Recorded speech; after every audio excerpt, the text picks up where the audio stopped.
Seiring dengan dibatasinya perekonomian dengan diperketatnya PPKM, sudah diberlakukan kembali PPKM diperketat atau dikuatkan kembali. Nah, bagaimana tanggapan para pengusaha? Ya, terima kasih. Jadi apa yang terjadi saat ini tentunya ini adalah keadaan yang luar biasa ya. Dan Asosiasi Pengusaha Retail Indonesia di seluruh Indonesia yang terdiri dari hampir 45.000 gerai dan toko dengan 600 anggota di seluruh Dewan Perwakilan Daerah maupun cabang, kita coba mengkalkulasi ulang. Artinya kita mengapresiasi atas langkah-langkah pemerintah untuk melakukan PPKM Mikro secara nasional.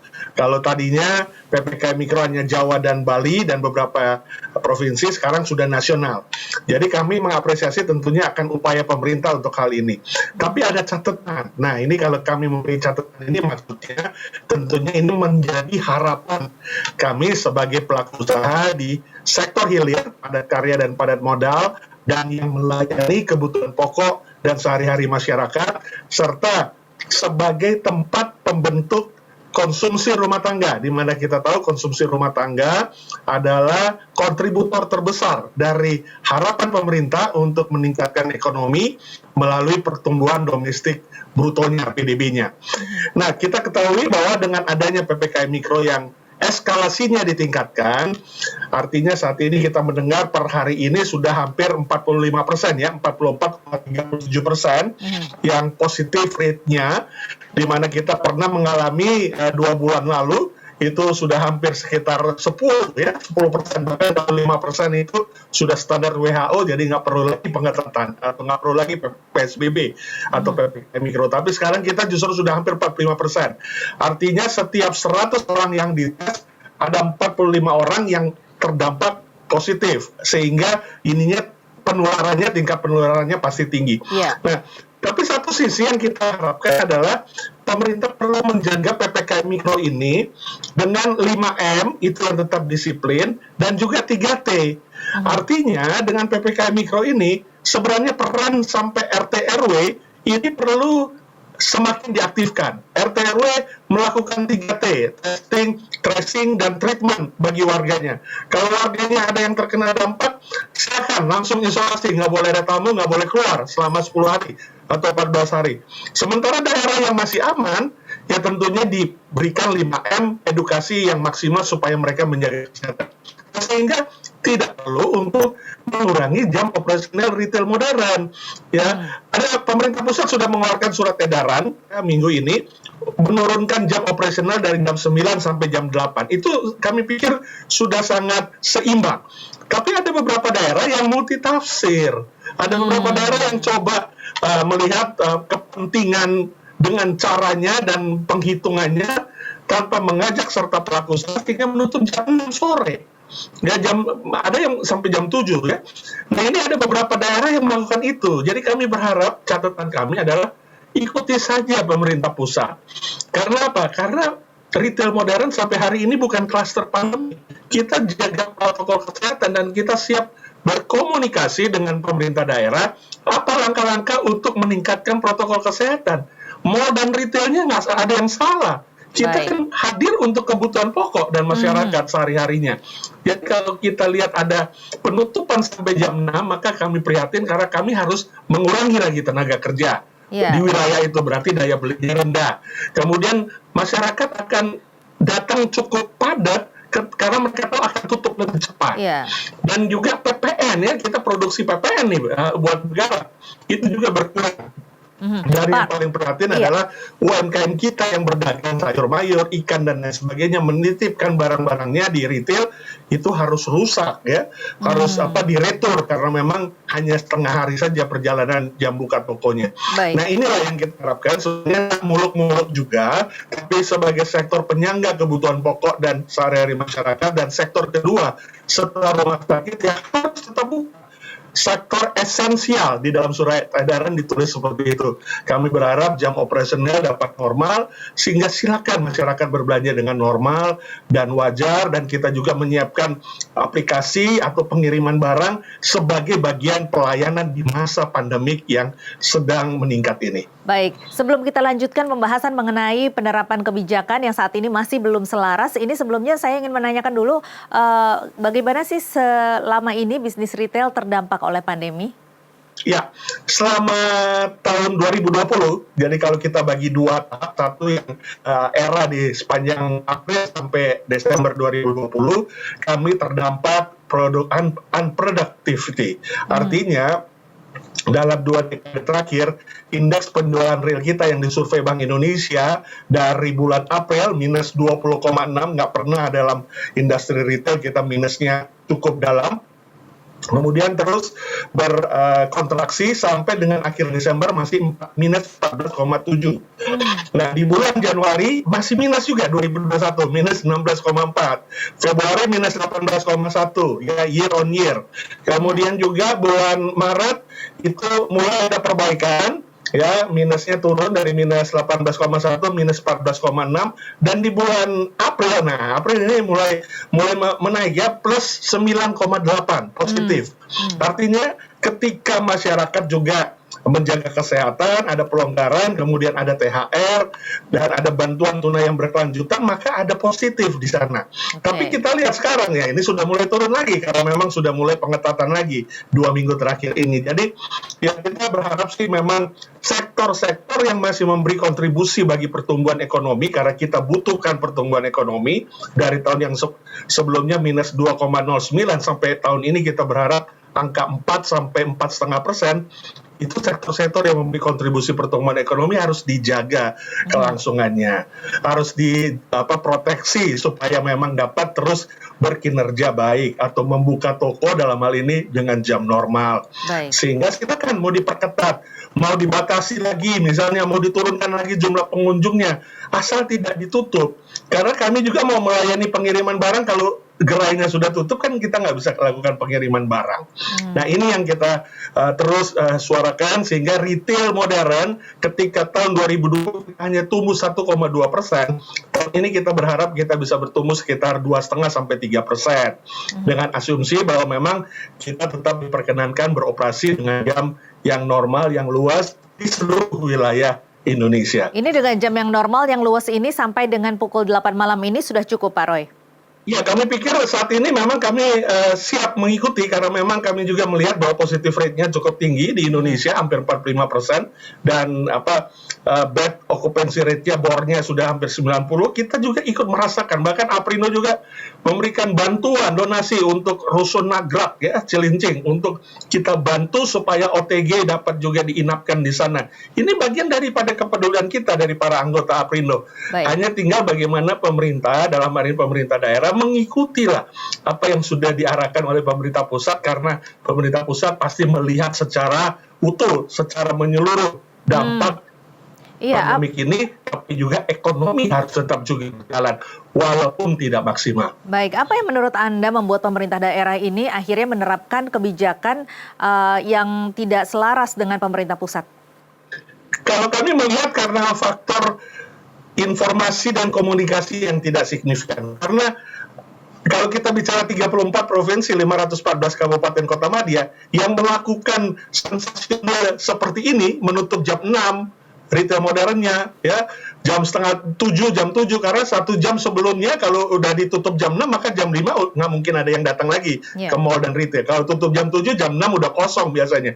Nah, biasanya itu hanya 4-5 daerah saja dari total 34 provinsi, 514 kabupaten kota. Jadi kami melihat ini adalah karena pendalaman terhadap masalah yang mungkin ya kami pradugakan bahwa ini tidak menyeluruh, tidak terintegrasi, dan tidak juga mengajak kami pelaku usaha, tapi dengan arogansi atau ada kepentingan yang kami tidak ketahui, sehingga dilakukan keputusan-keputusan seperti ini. Kalau kita kurangin 5 berarti kan masih ada 510 ya, 510 sekian kabupaten kota yang tidak melakukan itu.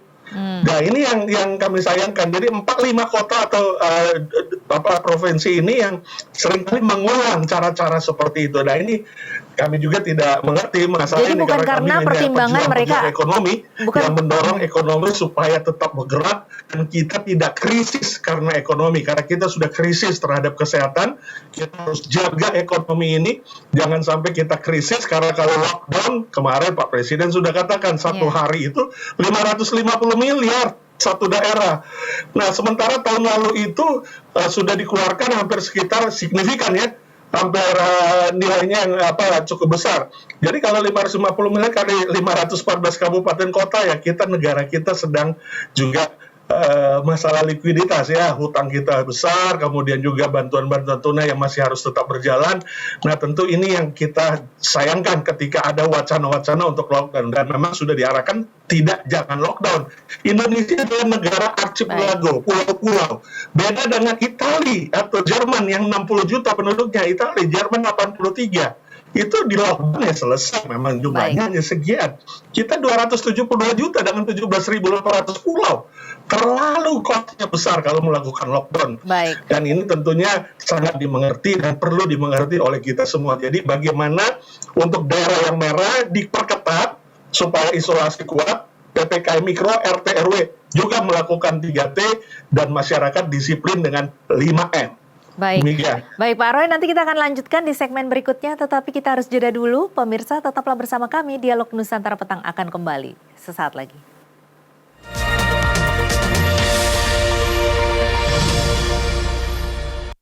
Pak Roy, tadi Anda mengatakan bahwa masih ada di daerah-daerah para pengusaha yang melakukan penutupan atau tidak menerapkan kebijakan yang tidak selaras dengan pemerintah pusat, di mana memperpendek begitu ya jam operasionalnya. Nah, ini dampaknya akan seperti apa nantinya secara general? Ya, terima kasih Mbak Tasya. Jadi memang yang terjadi ini dengan menutupnya gerai karena langkah kebijakan strategis dari perusahaan-perusahaan retail yang juga mulai memperhitungkan likuiditas yang terbatas, maka yang pertama adalah pasti ada pengurangan tenaga kerja di wilayah itu. Baik itu yang dirumahkan hanya bergaji 30-40 karena memang tidak bisa buka. Kemudian yang kedua, hilangnya potensi pendapatan UMKM karena ada 7 juta UMKM di seluruh Indonesia yang menitipkan barangnya di retail anggota Aprindo. Kemudian yang ketiga, berkurangnya pajak PPN ya. PPN itu adalah kontributor dari para retail yang sangat signifikan karena setiap penjualan barang pasti dikenakan PPN dari dari harga dasar untuk PPN dibayar konsumen. Nah, ini akan berkurang PPN dan pasti daerah tersebut juga akan berkurang setoran PPN-nya ke pemerintah pusat, dan pemerintah pusat akan mengurangi dana alokasi umum DAU atau dana alokasi khususnya kepada daerah karena PPN-nya berkurang setor. Kemudian juga yang paling prihatin adalah investasi. Ya, kita masuk ke daerah itu bukan invasi, tapi kita investasi. Kita mempekerjakan tenaga kerja lokal daerah 95%. 5% itu adalah mentor-mentor yang dikirim dari retail pusat, kantor pusat. Biasanya di daerah itu 95% adalah pekerja daerah. Ya, kemudian kita selain menyerap tenaga kerja, ya itu tadi kita juga menjadikan kota memiliki fasilitas. Nah, ketika ketidakmampuan kami untuk bertahan karena dibatasi jam operasional, pasti akan ada langkah kebijakan strategis untuk mengurangi atau menutup toko. Tahun lalu Aprindo mencatat ada 5-6 toko yang tutup sehari dari bulan April sampai bulan Desember. Jadi almost sekitar 1.300 toko tahun lalu. Nah, tahun ini masih berlanjut 1-2 toko yang tutup setiap hari dari awal Januari sampai bulan ini. Pak Roy, Pak Roy, ini kan bedanya... Iya, maaf saya potong. Pak Roy, ini kan bedanya sebenarnya hanya 2-3 jam saja ya. Nah, sesignifikan apa pengaruhnya 2-3 jam ini terhadap pemasukan atau pendapatan? Ya, seperti kita ketahui, belanja di retail itu ada 2, pasar tradisional, pasar rakyat, dan pasar modern atau retail modern. Kita tahu semuanya punya segmentasi masing-masing. Ketika tawar-menawar ke pasar tradisional, pasar rakyat, ketika rate, harga pasti, harga eceran tertinggi, dan harganya pasti yang terbaik, itu ke retail modern. Nah, ketika kita buka dari jam 10 pagi, itu berbeda dengan jam pasar tradisional yang buka subuh ya, jam 5 pagi ya, sampai jam 7, jam 8. Kita bukanya 10 pagi, sampai 10 malam. Nah, 10 pagi sampai jam 3 sore, itu kunjungan itu sangat minim. Jadi customer behavior untuk segmen retail modern itu mulai sore sampai dengan malam. Jadi mereka yang pulang kerja, pulang aktivitas, mereka baru belanja. Nah, ketika ditutup jam 6, jam 7, biasanya tutup jam berapapun, itu 1 jam sebelum tutup, sudah tidak akan ada yang datang. Karena akan cukup mereka untuk berbelanja atau mencari barang kebutuhan pokok dan sehari-harinya. Jadi dengan kata lain, penutupan itu pasti mengurangi kinerja, di mana kita tahu mulai sore baru retail modern itu kedapatan kunjungan, ya, baik itu kondisi yang baru selesai beraktivitas dan lain sebagainya. Sementara yang pagi sampai jam 3, jam 10 sampai jam 3, 6 jam buka itu sangat rendah. Karena itu kalau yang tidak spesial pelaku usahanya atau pekerjanya pengusaha ada waktu bebas bisa berbelanja, tapi kalau sebagian besar karyawan, PNE, ASN, ya, dan semuanya khalayak masyarakat menengah ke atas yang dalam sektor piramid itu yang paling besar, itu biasanya baru datang sore sampai malam. Nah, ketika dibatasi hanya sampai jam 7, jam 6 berarti sudah nggak ada yang datang. Mereka hanya belanja 2 jam dan itu akan merepresentasi tetapi akan begini, kunjungan iya, untuk Pak. berbelanja. Begini Pak Roy, mungkin apakah mungkin pertimbangan mereka adalah mungkin di daerah tersebut memang sangat tinggi begitu ya. Artinya maksud saya begini, mungkinkah mereka mengurangi pengeluaran yang tidak perlu seperti misalnya harus membayar biaya-biaya operasional lainnya, sehingga bukankah ini justru membuat menjadi lebih efektif? Sebenarnya kami sudah berupaya untuk adanya alternatif pembelanjaan atau pembelian bagi masyarakat lewat telepon atau lewat aplikasi. Jadi kalau daerah jam merah dan kita masih bisa buka dengan jam normal atau mengikuti pemerintah pusat, misalnya kita masih bisa melayani pengiriman, dan pengiriman terjadi peningkatan 30-35% selama pandemi. Karena apa? Karena memang stay at home, work from home. Tapi kalau sudah ditutup jam 6, apalagi yang mau kita kirim? Nah, ini yang jadi problem, ya. Jadi bukannya hanya kita mengharapkan mereka berbelanja, karena memang ada beberapa kebutuhan pokok sehari-hari, sayur mayur, ikan, biasanya kita ingin lihat ikannya, ingin lihat sayurnya, dagingnya, ke toko, kemudian timbang baru bayar. Tapi kalaupun dilakukan dengan pengiriman, tokonya tutup jam 6, tentunya juga ini akan... Saya tangkap maksud Anda. Artinya di masa-masa seperti ini tidak hanya kita benar-benar melihat dengan kacamata kuda bahwa pengunjung harus datang ke tempat itu, tetapi yang penting adalah pelayanannya dan operasionalnya tetap berjalan ya Pak. Betul, sehingga kita bisa melayani pengiriman. Baik. Kalau tokonya sudah tutup, kita mau kirim jam berapa, mau kirim apa lagi? Dan nggak akan ada pemesanan, nggak akan ada order. Dan inilah yang membuat akhirnya juga kebutuhan pokok dan sehari-hari relatif juga nggak terpenuhi.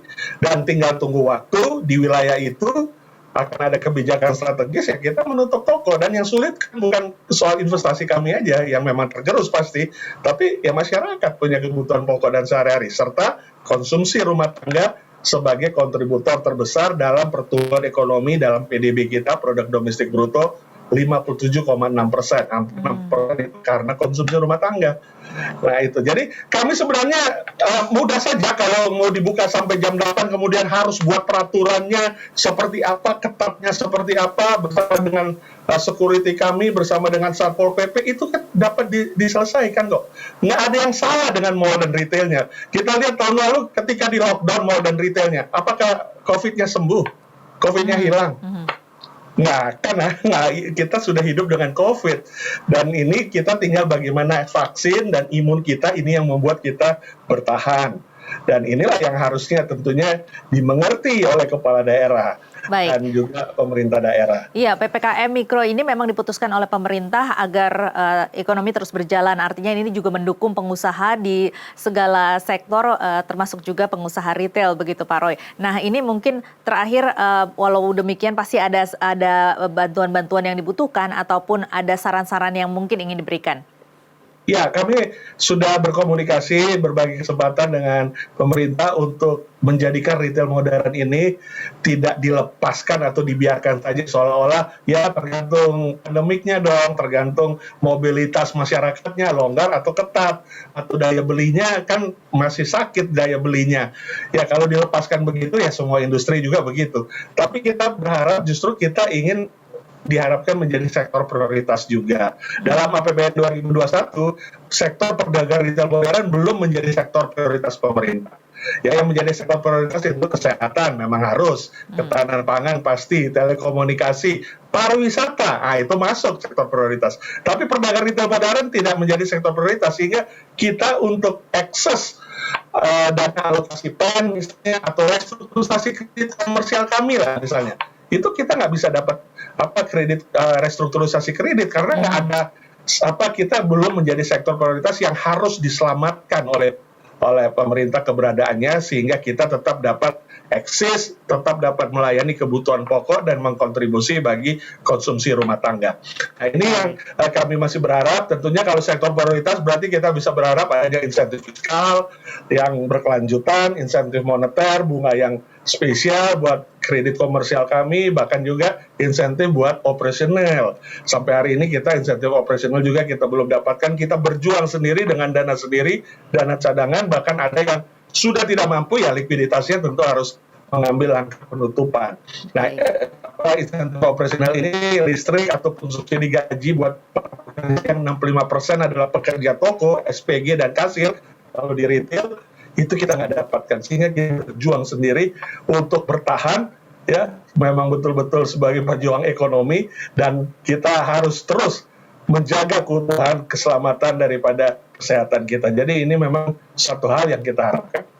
Baik, mudah-mudahan memang sesuai dengan yang diharapkan bahwa bisnis retail ataupun sektor retail masih bisa dijadikan sektor prioritas supaya bisa juga mendapatkan insentif-insentif dan stimulus atau dukungan dari pemerintah di masa pandemi seperti ini. Pak Roy, terima kasih banyak atas waktunya. Salam sehat, Pak. Mbak Tasya, terima kasih, salam sehat ya buat Mbak Tasya dan semua pemirsa.